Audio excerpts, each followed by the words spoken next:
the Senior Associate at the Community Action Partnership, working with training and technical assistance. And today we're going to present to you one of the modules within the ROMA Next Generation video series. And you can see those here on your screen. And these can be really used in any order. And today we're talking about setting the stage for data collection. And so this presentation is part of the series, and it's intended for community action agency directors, staff, board members, and volunteers that are interested in learning about how to help your community action agency increase its capacity and results. So with me today to introduce this particular concept, we have Dr. Barbara Mooney. She's the director of the Association for Nationally Certified ROMA Trainers. She's also the co-author of the Introduction to ROMA curriculum, and over the past 5 years, she's worked on the development of the OCS performance management framework with the national partners in the CSBG network. And also presenting the content are two ANSERT board members today. We have Frederick Richmond, and he's the co-author of the Introduction to ROMA curriculum, co-founder of the peer-to-peer ROMA training program, and a ROMA master trainer. Fred is the president of the Center for Applied Management Practices, or CAMP, and is working with the network to produce service delivery system practices, data collection, and storage technology to assist in clarifying the use of data for improvement for all levels of the community action agencies. And also, Fred is the author of the Accountable Case Manager, which is a text that helps direct service workers as they consider the needs of those that have come to them for help. We also have Terry Bearden, and she's the Program and Development Director at the Arkansas Community Action Agency Association, where she provides training and technical assistance to the Arkansas and Region 6 community action agencies. She's a nationally certified ROMA trainer, master trainer actually, and a certified family development credential instructor and a portfolio advisor through the University of Connecticut. So through this presentation today, we'll briefly introduce the key concepts behind the collection of data. And accompanying this workshop is, accompanying this video is actually a workshop that can be done at the local level to help agencies look at their own data collection and storage practices and help them understand how this most important first step is actually being done. So we hope that this would be a helpful introduction, and we hope that you can consider how the workshop might be helpful as an addition to this video module.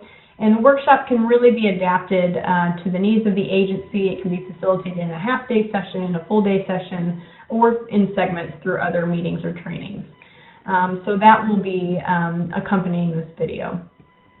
So this process being discussed today really also complements the other processes or trainings such as the ROMA cycle, strategic planning, and the community needs assessment. So we encourage you to keep all of those things in mind as you go throughout this video. So with that, I will pass it over to Barbara Mooney, who's going to talk with you next. Start out with a little quote here. What we measure and how we measure it determines what will be considered relevant, and thereby determines not just what we see, but what we and others do. And so data collection is really important, not just for its own value, but as a way of framing who we are and how we're seen by others that observe our actions. My task today is just to provide a little bit of a bridge between this module and the module about analysis of data, and just to hit a few key points that are on the analysis, that are in the analysis part. Data is just basic facts, something that's observed, measured, collected, and aggregated.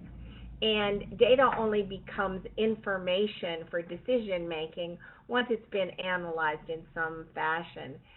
We need to have the analysis of data in order to make it meaningful. And then as the data is connected to other topics or other experience or other information, it really becomes knowledge, and it's the knowledge really that helps us to do decision making. Data has to have some particular attributes in order for us to rely on it.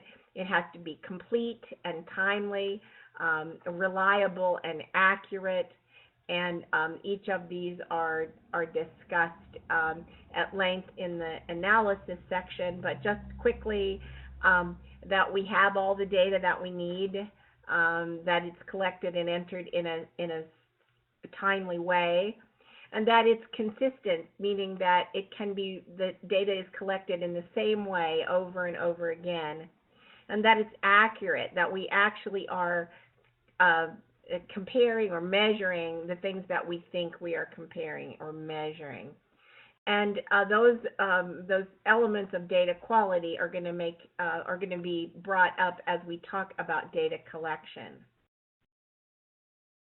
I'm going to turn the presentation over to Terry to give us some information about why we collect data. Thank you, Barbara. So in this section, we will discuss why we collect data, and there are many different reasons to assure complete, timely, reliable, and accurate data is available in the agency. So we want to consider whether we are fulfilling our purpose, and we need to ensure that the organization has a mission and purpose, that we use data to determine if the mission is being carried out and the purpose is being realized. We are the designated anti-poverty agencies in every community. Our primary purpose is to address the causes and conditions of poverty. Working on development of a local theory of change can help agencies think through exactly what they believe their purpose is relative to the anti-poverty charge of our funding. Next, we want to discuss whether we're having an impact. Social services rarely generate their own income from a sale or from the provision of services, therefore have a fiduciary responsibility to ensure that its funding from grants, charitable giving, and other donated sources has its intended impact. We use data to determine the extent to which agency programs and services impact clients' lives. Data must be collected to support our claim that we are doing something important in our communities. We need to be able to identify what it is that happens to our clients because they are served by our agencies. We also want to consider whether the organization is performing well. It is important to know that the agency is properly managed, that it is accountable for fiscal and programmatic operations, and we can use data to determine if agency staff are carrying out their duties in terms of efficiency and effectiveness. We also want to determine the agency's efficiency and effectiveness by considering the comparison of what is actually produced or performed with what can be achieved with the same consumption of resources, whether that's money, time, labor, etc. As far as effectiveness, we want to look at the degree to which objectives are achieved and the extent to which targeted problems are solved. So efficiency is often thought to be measuring outputs, while effectiveness is measuring outcomes. For example, Agency A offers an employment program with an enrollment of 100 persons provided by 2 case managers, each with a caseload of 50 clients. After 6 months, 10 clients obtain full-time employment. Agency B offers an employment program with an enrollment of 100 persons, but has 4 case managers to provide services, each with a caseload of 25 clients. After 6 months, 40 clients obtain full-time employment. So both agencies provide services to 100 clients. Agency A with 2 caseworkers is more efficient than Agency B, which needs 4 caseworkers to provide the same services. However, Agency B is more effective in that it obtains 4 times the number of full-time jobs for its clients than Agency A. Now, it's important to recognize that this is an exaggerated example to show a point, and there would have to be many other kinds of data elements explored before making a decision about this program. Remember that there may be other factors involved in the higher rate of outcomes for Agency B. Analysis of the data is discussed in one of the other modules. And now I'd like to turn the presentation over to Fred Richmond. We're now going to talk about baseball. If we remember from the original Intro to ROMA course, we used baseball as a way to explain performance. In the previous course, we created a numerator and denominator. We talked about how many times a person would get on base and get a hit compared to the number of times they went to work, so to speak, went to bat. And that percentage change, the percentage, was essentially performance, 20%, 30%, and we have examples of that. What was most interesting is a recent article, the New York Times, talked about baseball and the statistics. And essentially, in the current year, there has been a statistical revolution in terms of a significant increase in the number of home runs. What's interesting is how this came about. The words are theirs. The thinking hitter today wants to know the reason for an outcome, and he knows data will provide an answer. That's a direct quote from the New York Times. So we're talking about, once again, not just performance, but overall, how the game of baseball is a game about data.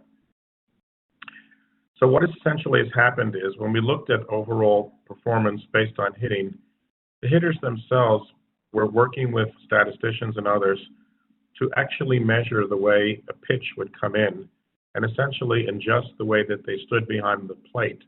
So it was a combination of technology using facts that was able to change the game significantly of increasing the number of home runs, which in baseball is a significant achievement. Again, direct quote, for years, baseball people didn't like the analytics people. They thought they were a bunch of nerds, but as we know, that has significantly changed.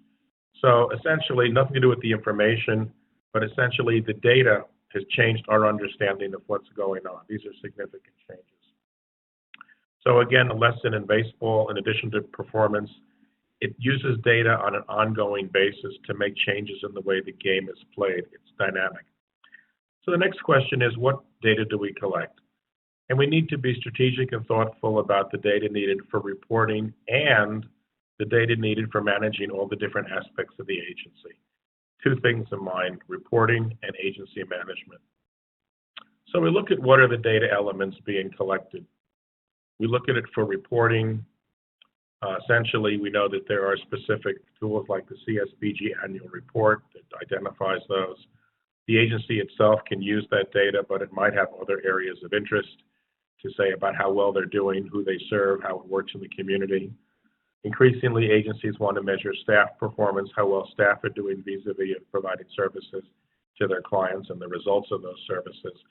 And overall, a bread and butter issue is, what kind of impact are we having? So the question is, who are the stakeholders or interested parties? Well, we have funders, obviously, public and private. We have elected officials. We have the general public. We have politicians. We have pretty much anyone. And the other stakeholders that are frequently overlooked are some of the staff themselves. It's important to provide data back to the people, especially the frontline workers, whose responsibilities are to collect that data in addition to providing the services that are needed. So they need to be part of that process. Managers, the board, etc. When we talk about the recipients of the data, in many ways we try to match this up. Recipients could be, in fact, the clients who are provided the data back in some form, agency staff, board, and again, some of the stakeholders that were just identified. So again, talking about that, I think it's pretty clear. The issue would be, and to be an efficient way, try to match up among the who, the people who are there, and try to share the same data. And the type of data that we collect really can be separated into three broad categories. Fiscal data, which is more and more important. Community level data, which has certainly been of interest to the partnership over the last few years. And family and individual level data, both at the client individual level and aggregating that across an organization. So what data should we collect for managing the agency? Well, this is actually a pretty complicated question.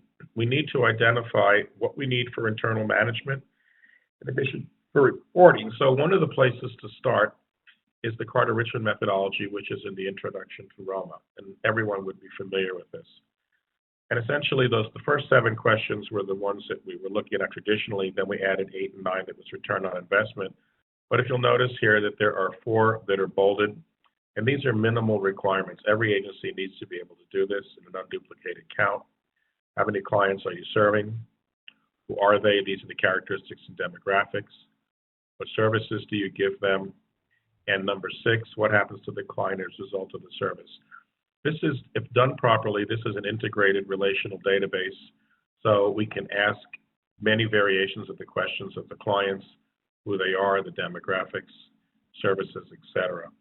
So these are fundamental building blocks of what we need to know.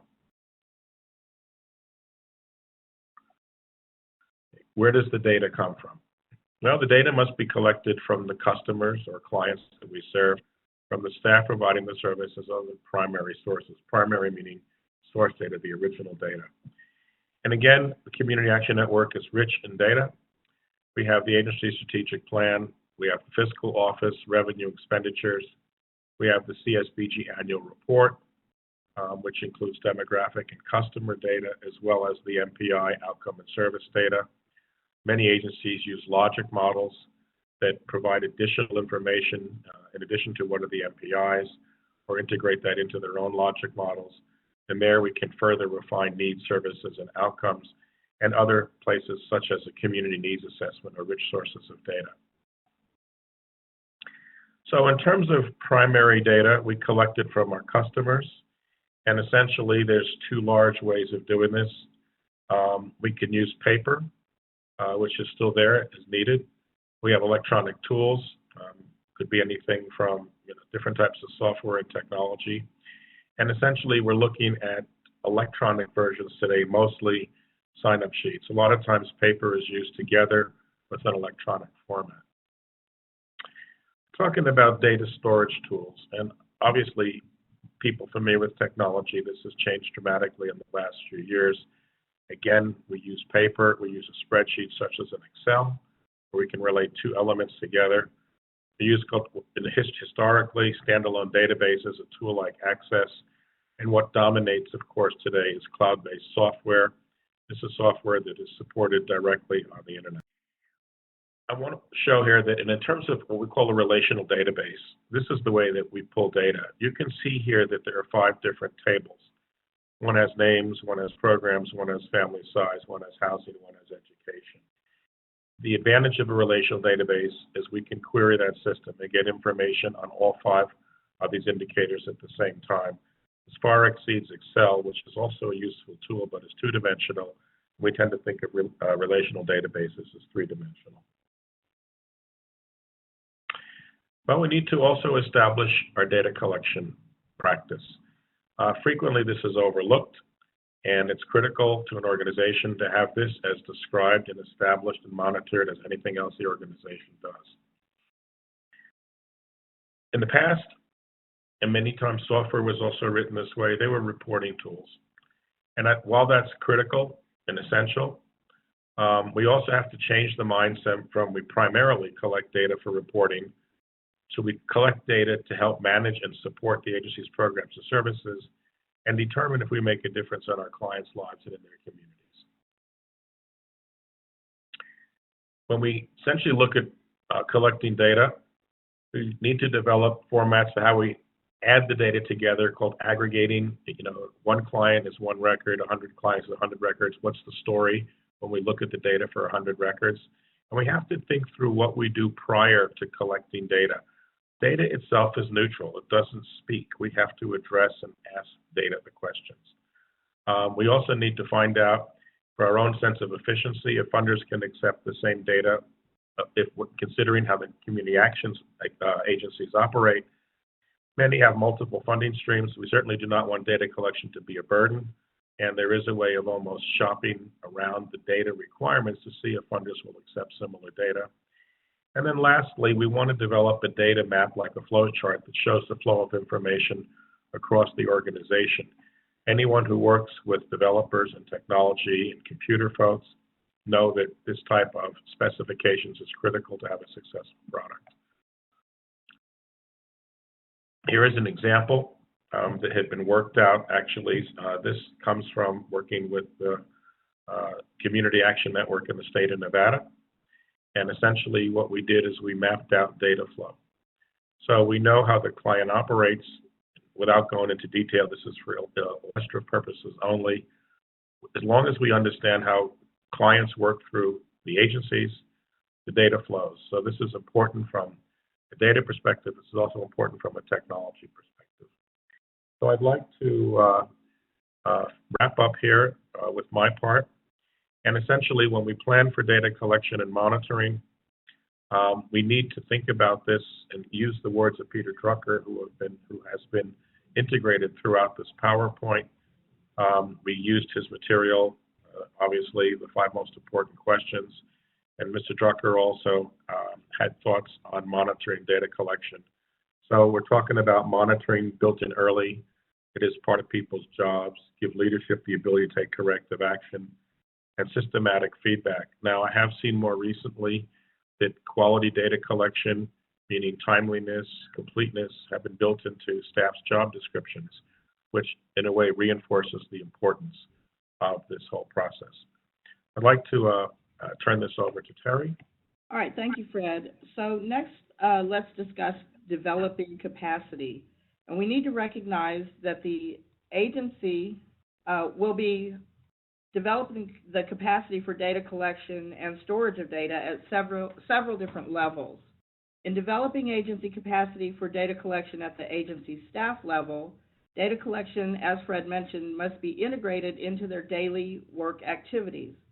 So we want to establish a schedule that represents a balance of time that agency staff spend with the clients and documenting their interactions with the clients, entering client data, basically.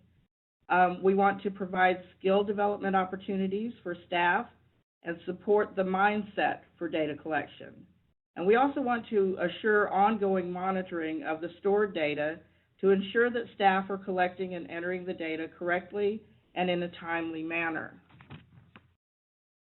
When we think about the role of a database manager, we want to recognize that it is ideal to have a key agency person who is assigned to be a database manager.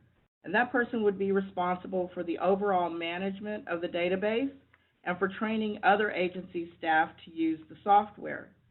The database manager must have proper training and authority for management to do their job. And the agency needs to develop capacity to run their own reports and not rely on a third party outside the agency to do so. Formalizing the data collection process may meet with staff resistance. Management support and active participation sends the message to staff that data collection and subsequent data analysis is central to an agency's successful operation.